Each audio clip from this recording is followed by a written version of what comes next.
start.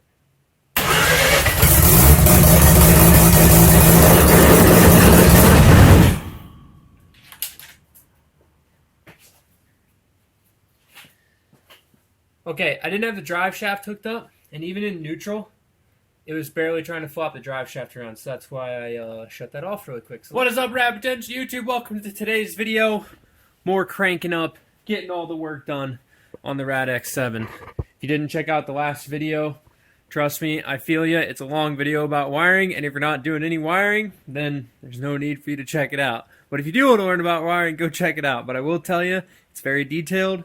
It's got a lot of information in it, and a lot of how I did the very detailed things. Because I couldn't find a comprehensive video that showed me, so I wanted to make it. Anyways, we're going to make some cool, picturesque changes on the car in this video, because I'm trying to get this thing to Cars and Coffee in exactly 3.5 or 4 days. And as you can see, I don't have brakes, I don't have seats, I don't have fenders. Basically, I got to build a whole car in 4 days. So it's going to transform a lot. The quick update for the guys who did watch the wiring video, I went ahead and grabbed the spare lock cylinder I had. One of the issues I was having is that my Fueltech was turning off when the car was cranking. I don't think I held the key on long enough for the Fueltech to turn back on, but I went ahead and just checked my continuity from my hot power wire to the wire I have the Fueltech stuff wired to, which is the black with white stripe, and it does work. So I think the battery was just such low voltage it drew the Fueltech voltage down. But anyways, besides the point, I finally got my box in from LRB Speed, and I'm stoked. If you know about the size of this thing and about the size of like a first generation door, we got LRB door panels for this deal. Now, I've installed these. All right. Okay. Shoo! Look at them apples. So, I've installed these before on the rally car, and I have a set of these in my rotary truck. They changed the like brushed finish on this. I kind of like that. Different from like the sanded finish before. Anyways, LRB, awesome, makes super good parts. I really like the simplicity of these. Mine are for crank windows because I put crank windows back in this deal, and we're gonna get these things slapped in real quick so I can at least, like, when you work on cars, right, you gotta do the things that make you feel good. And sometimes simply putting the little lock cylinder thing on and then just putting door panels on because the door is done, aside from these, it's just going to make me feel so much, it's going to make me be so much more inspired to finish the wiring under the dash, put the dash in, and put my seats in. Which is, like, still really good stuff, but really it's that, like, you got to get that dopamine rush with these slick door panels so I can do wiring under the dash, because I've just been doing nothing but wiring the past, I don't know, seems like forever, but let's get these put on.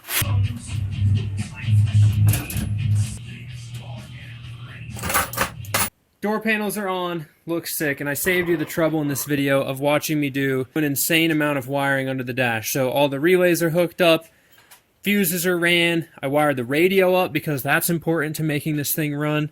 Speaker wires plumbed through here, the fuel pump in the back is wired up, and Charles just came over tonight to help me check the timing on this deal. So, probably one of the harder things to understand about tuning one of these is when you run one of these reluctor wheels and getting your like top dead center offset angle set. So effectively, what we've got is right now the engine is at top dead center here.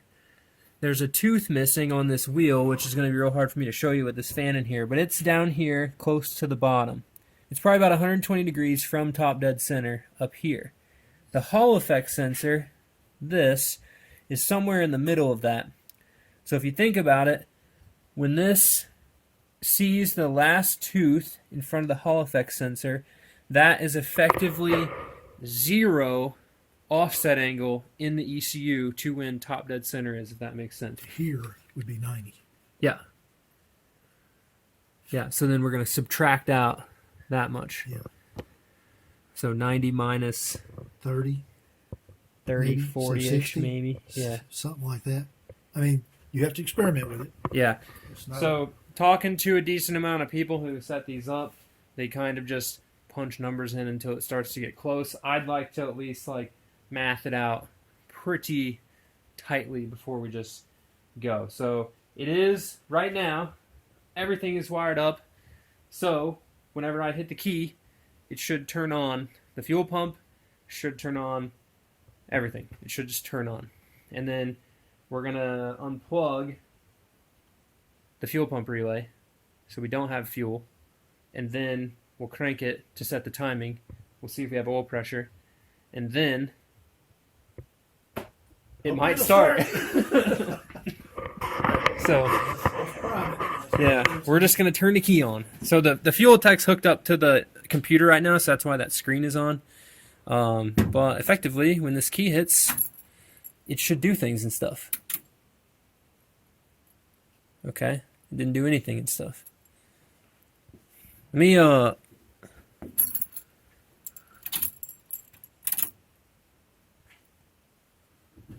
my Fueltech didn't turn on. Oh, there it went. Battery's on.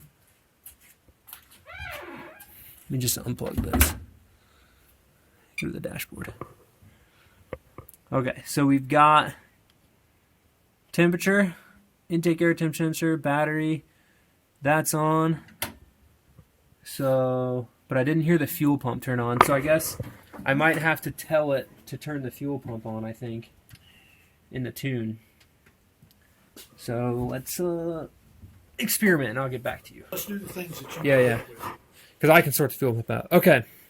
All right, guys, so here's what I've got. Short little thing to issue, and then Charles is going to help me so he can get out of here. But I don't have fuel pump power right now, so this is my output from the ECU that should tell the fuel pump to put on. I jumpered to the power wire that's telling the relay in the back to come on, and I was able to get fuel pressure. So that's why you see still some residual fuel pressure here on the screen and up there. Now what we want to do is we're going to crank this thing.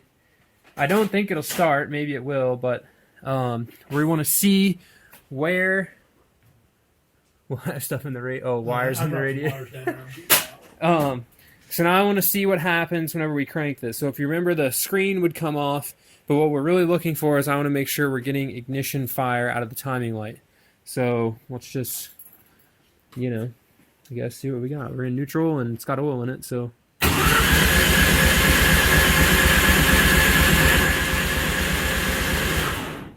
We're not getting any sparks. No signal. So now what I'm curious is, like, when I ping the injectors, they work. I feel like you should hear the coil fire, wouldn't you? Well, wouldn't you hear it tick?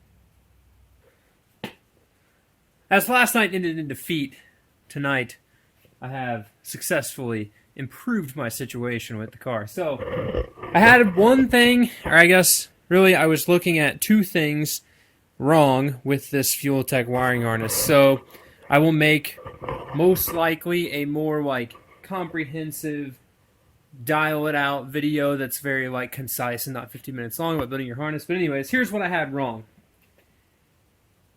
The full function engineering Hall effect sensor, okay, and I'll put the picture up on the screen, has three wires coming out of it. It's got a ground, a 12 volt, and the reference wire. Now, the Fueltech in the shielded group of wires has two wires in it, right? The red one and the white one. The white one is a RPM reference input, and the red one is an RPM signal input. Now, I interpreted that as the red being the ECU providing a shielded power wire to the Hall effect sensor, and then also the white wire being that the ECU was providing a shielded input wire back to it in order to read the ticks on the sensor. I was wrong. What it actually is two separate types of receiving input on behalf of the Fueltech. So in my sense here, what I was lacking was a voltage to this sensor. So I went ahead and just to test this, I pulled the pin out of the connector, and I hot wired the red wire for the Hall effect sensor, which is the 12 volt power, to the alternator power here, this little alligator clip, so that now, whenever I crank the car over, you'll see on the screen, maybe not, Can zoom it in for you. Get you close. Top left. That I now have RPM signal. So, what did I miss in the harness? I missed sending a 12-volt positive wire to the Hall effect sensor on the front. So now that that has 12 volts, I'm getting RPM.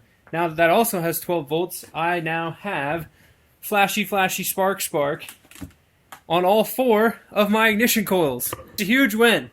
I just got back from work, had to wash the Corvette because it rained on it at work today. Been back in here, grinding away, figuring this out, and I'm so stoked. I got spark. That means this thing might actually start at some point.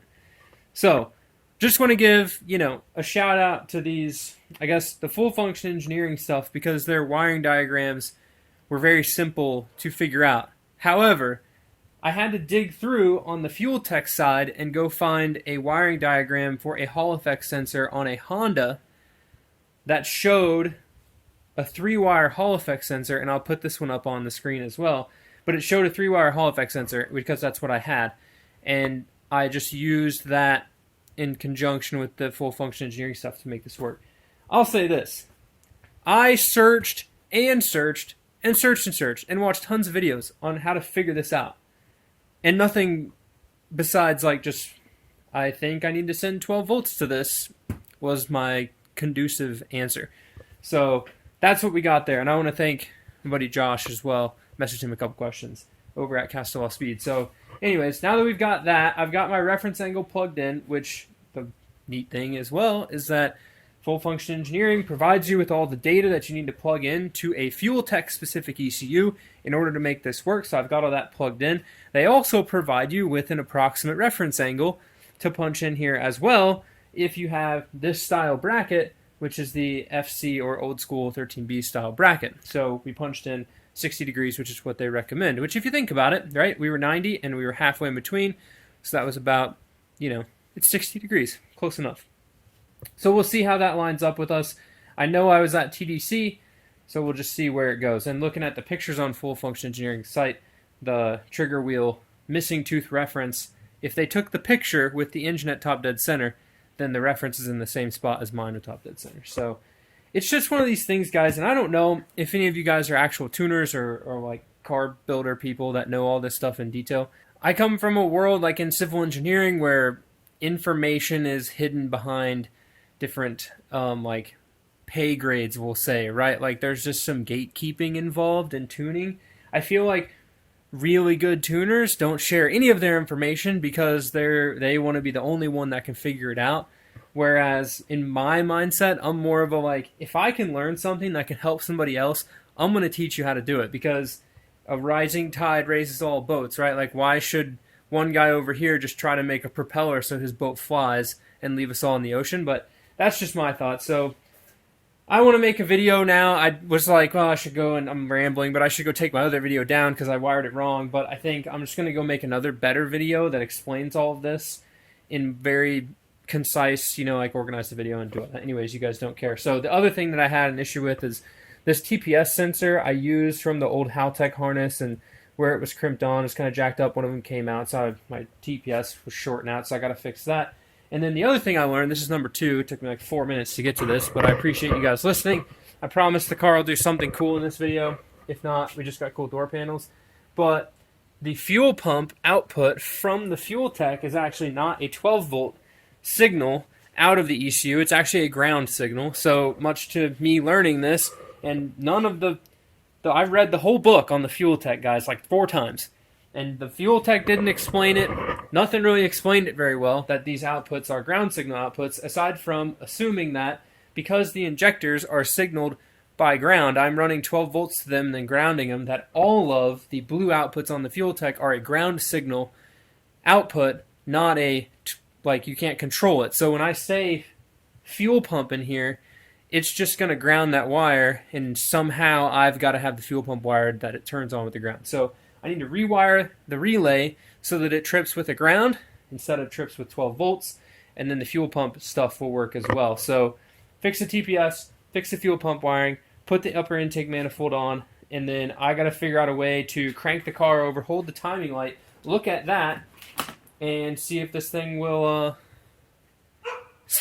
make some noise, because I got Sparky Spark on all the ignition coils now, and it's showing 256 RPM cranking. So this deal is going to fire up, and it's going to be sick.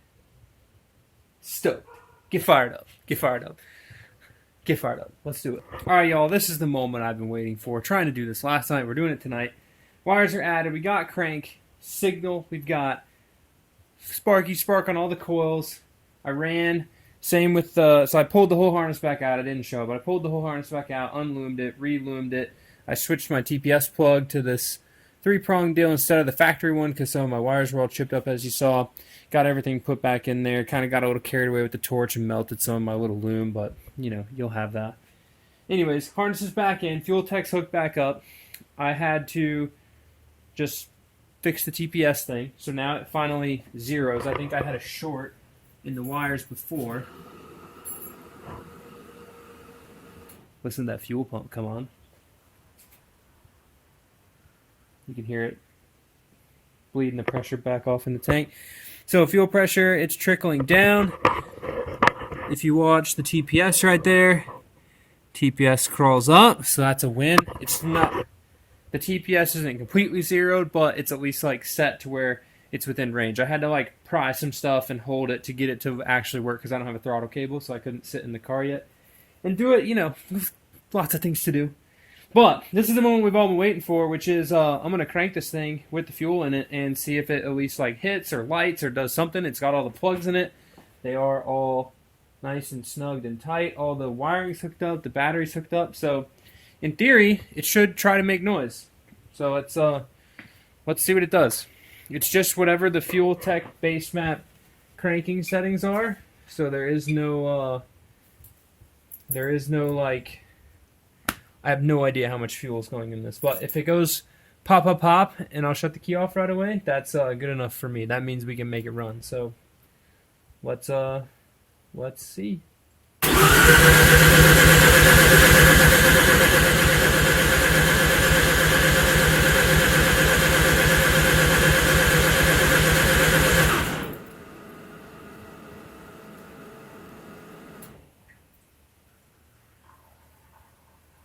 Nothing.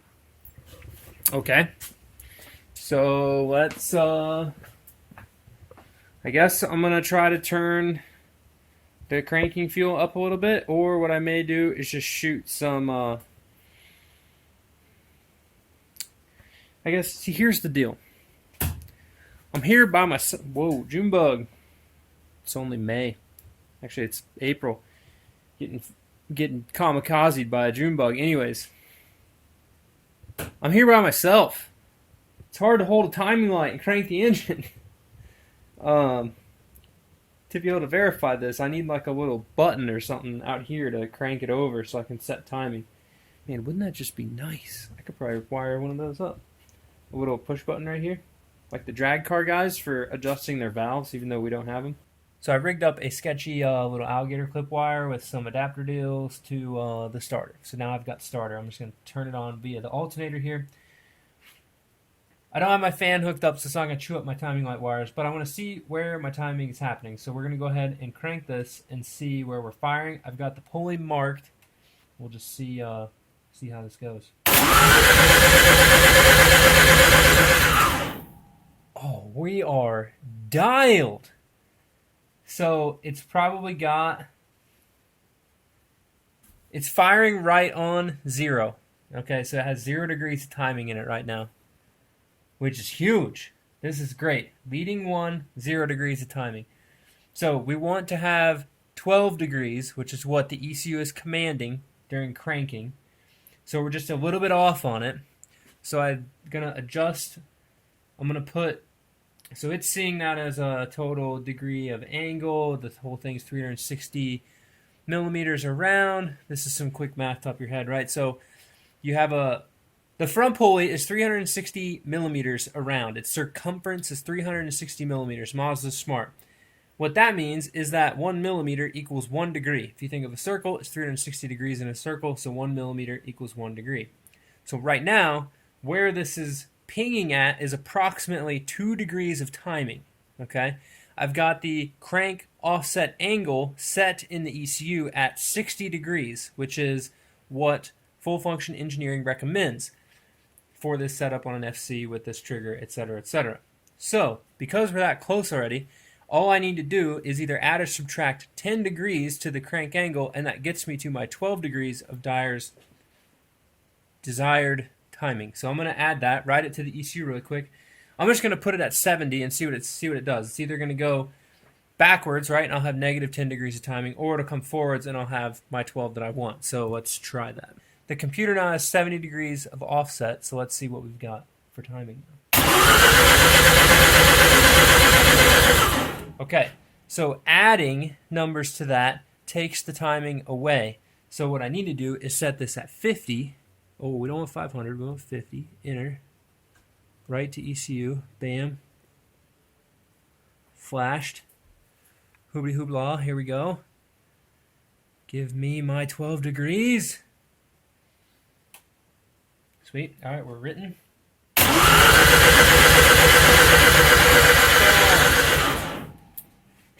We got 12 degrees of timing, baby. All right. So what that means, aside from my battery starting to crank a little bit slower, is that now I get to start messing with the cranking fuel to get this thing to start. Okay, I'm going to do my best to explain the timing on the front of this thing with not gumming this area up with my fingers. So, right here you have your timing pin on the front cover, okay? That's where you're wanting to zero top dead center on your pulley. This pulley, when I put the engine together, I went ahead and marked and verified with the spark plug holes that this white line, which is the original pulley mark, is in fact top dead center for the engine. Top dead center of the front rotor, okay? That's where the leading edge should fire. The back one here is typically your trailing mark, right? Leading, trailing. 10 degrees of split between those most of the time, unless you tune it. I don't know enough about it to do whatever, but if you have an old distributor, 10 degrees of split. So what the ECU is commanding is 12 degrees of timing, okay? 12 degrees is effectively 12 millimeters from this mark in front of it. That's 12 degrees advanced timing. If you want to retard the timing, you would be firing the leading plug behind this trailing mark, if that makes sense. Changing the offset angle to 50 degrees is effectively setting the distance between 12 degrees of timing, which is here, okay, advanced of the white mark, 50 degrees from there to whenever the open tooth is passing this, right? That's your 50 degrees of offset angle, okay? Or 70, or whatever, but that's what I've ended up with. So 50 degrees of offset angle in the computer gets me my 12 degrees of fire timing on the front. Hopefully some of that makes sense to you, but effectively that's what you're trying to do. Once you have that dialed in, then whenever you go to the computer and you say, okay, 12 degrees might be too much timing at idle. We want to run 8 degrees. When you dial the computer back to 8 degrees, it knows that we're referenced right. Okay, so if I'd put 0 degrees of timing in here, it would fire right on the pin. 0 would line up with leading because I've got the offset angle correct. If your offset angle is not right, then the timing you're commanding from the computer is not the actual timing that's happening in the engine. So make sure that you get your timing locked down. So we're good on the offset angle. We're firing at 12 degrees of timing. So next, we just got to make sure that we have enough fuel going into the engine for it to start. Okay, you guys are going to hate me because it just kind of made noise and I didn't have my camera turned on. I clicked the button but it didn't start recording. And then I knocked it over and it's a whole big mess. But anyways, okay, so my laptop my Surface was running a little bit low on battery. So I put it over there. As you can tell, I'm stoked because this thing just made noise. And I was like, okay, we can't put more fuel to it anyways, and I had the pump still disconnected. So why don't I just hit it with some brake cleaner and see if it'll make noise. So here you go. I'm going to show you guys this thing making noise for the first time. Then we're going to hook the pump up. I'm going to bring the fuel computer words and stuff. Computer over here, put some more fuel in it. Some idle enrichment. I just think it needs more fuel, and then and like it might just start. So and run. Maybe I ought to just hook the fuel. Let me just hook everything up right now. Y'all want to see how I calibrate the TPS because I don't have a throttle cable? I floor it and I wedge my scissors in here to hold it as close to wide open throttle as possible. Now I'm going to come back over here, trip over my cords, and hit calibrate. Check. Okay. Go to the dashboard here. Now, let me read from the ECU the tune, because last time I overwrote the TPS reset, so let me open it. Okay. We got it. Bam. So now we're live. TPS set. Sweet. That's a win. Guys, this is getting good. This is getting really good. Okay, so at engine start, right now we're at 68 degrees, so it's running 6 ms of injector pulse for that. So let's just, we're making oil pressure, so, you know, turbo, does it feel like it's got oil in it? Oh yeah, it feels oily. Alright, so, I guess we start this thing. This is weird. Even though I know it's going to make noise, I just don't want to do anything funny. Okay. My kill switch is in the car. 3, 2, 1, start.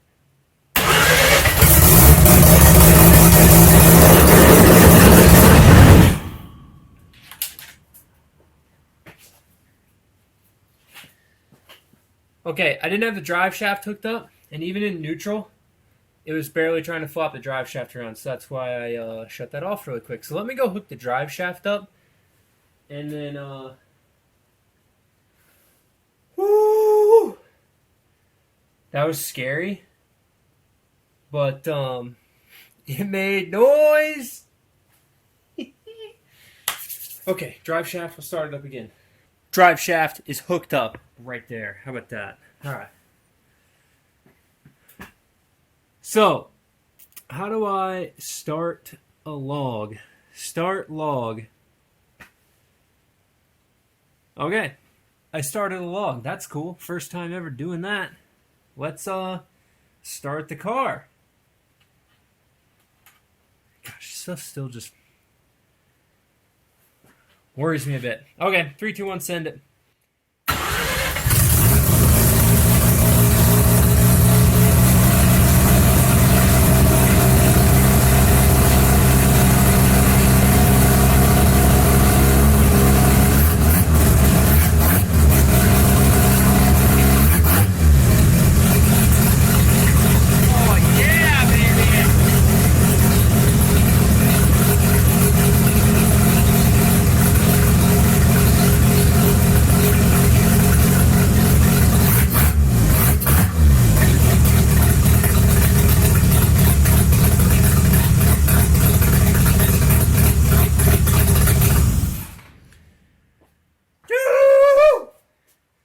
Hopefully the whole valley heard me, because it just echoed and it's midnight in the morning. Guys, it started, and it revved, and it braps. And I honestly, here's the deal. So I punched in all the data for the Fueltech base map, right? 2 rotor, approximate horsepower per, like, liter, right? Just punch that number in, guessed. Injector size. Got the timing zeroed, fuel pumps hooked up. I did get it to hit once on starting fluid, which you guys didn't see, but it did do that. And then now that, like, guys, it started on the base map, and it's sitting here, or was, sitting here idling. I guess I should, I shut it off. So how do I'll figure out how to go to the data log. Oh, download, log 1. I'm finding stuff. Here we go, here we go, here we go, here we go. Show me cool lines and graphs in the car. Okay. So it didn't log the thing because I don't have any data in here. I just have straight lines. And it didn't log it. Okay. No big deal though. No big deal. Regardless of being able to look at the log, the shop is smoky, the RADX7 started, and I am super fired up, literally. The car is fired up and I'm fired up. I'm ready to go edit this video because I can make the title "My Car Started" after 3 long months of cranking away on this thing. But it seemed idle. 1100 RPM. Probably needs some, I would say it's smoky, it's open header, some fuel dialing in. I was hoping I'd get to see, which I was just so stoked and not looking at the data on the computer, paying attention to my engine, that I didn't get to see what the AFRs were or anything. But hey, it doesn't have coolant in it. I didn't want to run it for very long. It did start. This is elated. And the turb ski was spinning. Heck yeah. We got some heat in this. Oh yeah. Turbo's a little warm down there. That's okay. Yes. Alright. So obviously, there's a whole car left to build, to which I have to do all of that work. But anyways, what's in the next video to happen? Basically, I'm going to try to button this thing up in the next video. So I've got tomorrow, my buddy Jacob has offered to give me a short crash course in tuning. He's kind of a lot more experienced. He has actual experience doing this. I have literally none, aside from like taking a single turbo base map Power FC map, okay, and running that in my FC RX7, okay, and then also borrowing and using some of Jacob's Power FC tunes for his FD stuff. So, anyways, that's about all the experience. That is all the experience I have with tuning modern EFI stuff, aside from researching this a ton, reading about it, understanding how it works, and tuning a sniper. But as far as boosted stuff, nothing crazy. So he's going to give me a crash course in timing and just kind of understanding the things that are scary about tuning when you're street tuning these, because he's done that all the time, and he kind of effectively tuned this car when it was on the old Haltech, because he tuned Charles's other car that's on an old Haltech still. But anyways, so I got that tomorrow. I'll get this thing buttoned up. I noticed I have a little drip down there under my fuel pressure regulator, so I've got a small fuel leak. It was making 30 psi oil pressure cranking, and I don't feel that I have any oil leaks, so at least I don't see oil on the ground, so that's a win. I do need to pull the feed line on the turbo before I run it any crazy long amounts of time, just to make sure the turbo is getting oil. You always don't want to burn your turbo up, so you want to make sure we're getting oil to the turbo. And then really, the intercooler pipes are done. Like, in theory, if I didn't have to go to a real job tomorrow for 8 hours, I could come home and in the morning, I bet I could have this thing on the ground and ready to go to Cars and Coffee. But unfortunately, definitely not making it to Cars and Coffee, but it definitely started, which means we're cooking with gas. So anyways, I'm going to quit rambling. Comment below any questions you got, anything about this deal you want to know. I apologize for the previous video, like having it wired up wrong, but hey, I'm learning. I do 100%, like I mentioned before, want to make a video that outlines all this wiring, because it was super hard for me to find all that information and just understand this, and maybe I was just looking in the wrong places. But anyways, knocking stuff over. I'm so excited. Anyways, that'll be next. Obviously, we've got a lot of heat management stuff to do over here on the turbo side. I gotta build a whole car. So I'm gonna edit this video and comment below with any questions. If you have specific questions about your car, etc., your engine build, go check out the other videos on the channel. If those don't answer them, hop over to the Patreon. I would appreciate the support, but the Patreon is there for questions. It's the whole purpose of it. Message me on there, make videos to answer the questions. Super awesome. Got a good crew of guys over there. They've asked some really fun questions. There's a lot of fun discussion style videos over on the Patreon that you guys would love to check out. And that's kind of the best way to get a hold of me, support the RADX7, support the channel. So I'm excited. We've got Deals Gap in exactly 13 days. No, 12 days is departure for Deals Gap. The car started. It revved, which means most likely it would drive itself on the trailer, because it is getting trailered to the Gap. And now all I get to do is button this up, livery, and I'm stoked. Thank you guys so much for watching. Keep it rad. We'll see you in the next one. It's been a good day. Lots of highs and lows when you build a race car. Where's the dog at? Oh, hey. She's sitting right there the whole time. Hey, Letty, come here. You're just not into jumping anymore. You're getting old now. You're like 4 years old. But I guess it is, you know, not that you're used to staying up late. It's only like midnight 30. Come on, dog. Anyways, dog should jump if car goes to Deal's Gap looking sick. Dog jumps. I'll insert a clip from another video. Peace, guys.